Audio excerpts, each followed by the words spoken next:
Welcome back to the channel. I'm bringing you a video of bringing a rifle out of long-term storage. At least this is my way of long-term storage of vintage rifles. We're going to go kind of in reverse. It'll be a quick little video of how I just preserve rifles in long-term.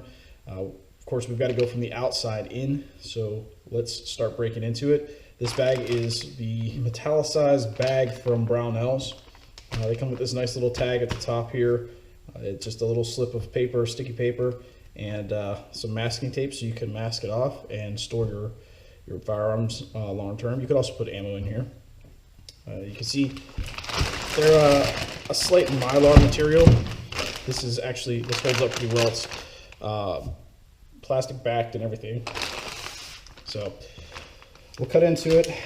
Basically what it's got up here at the top is make, the model, the serial number, the gauge, and then a control number if you so choose to. I'm just going to cut the tape, try to make this as neat as possible because I plan on using this bag again. That's the nice thing about these bags is that they are reusable. They come in, I think it's 56-inch length, so even something as long as this 1919 has no problem fitting in here. I'll show you. Here's this label I was talking about. As you can see, it's unrolled. It looks like it's vacuum packed, but it's not. It's just kind of rolled the air out of it and then rolled this end up. Here's what the inside looks like. So this is the outer shell of it. This is a waterproof coating as long as you don't have any holes in it. In addition to holes, if you do get a hole in it, you can always just take a piece of clear packing tape and you can always just tape that hole up, which I have had to do in the past. So pulling the rifle out,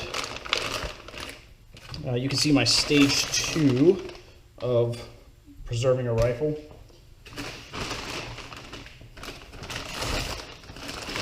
And good, there's we'll call that stage 2.5 there. So there's the bag.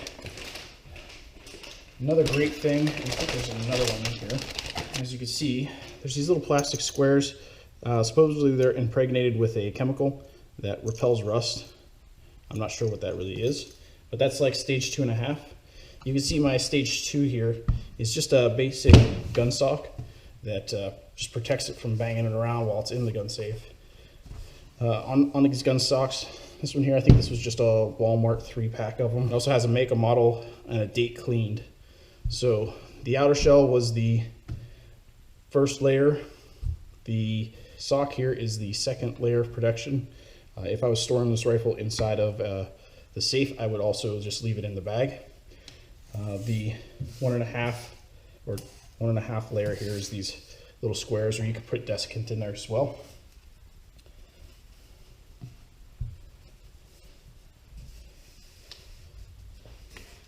So let's take the sand sock off. I keep calling it a sand sock. It's not a sand sock, it's a gun stock.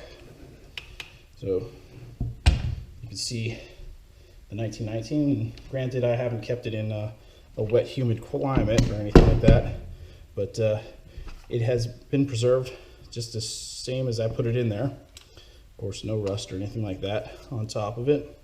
And then this leads me to the third stage of actual preservation and long-term storage. It's a good coat of not a gun oil, but a preserved oil, and I think this was like a Remington oil. It's a storage oil, so it's not a grease, but when it goes on there, it kind of dries. Got a film on it. The other thing you could put on there is silicone grease. So that's another thing that I do for long-term storage is just coat the rifle down inside out, as well as underneath the stock line. I would also clean this bore out too before I go shoot it. So yeah,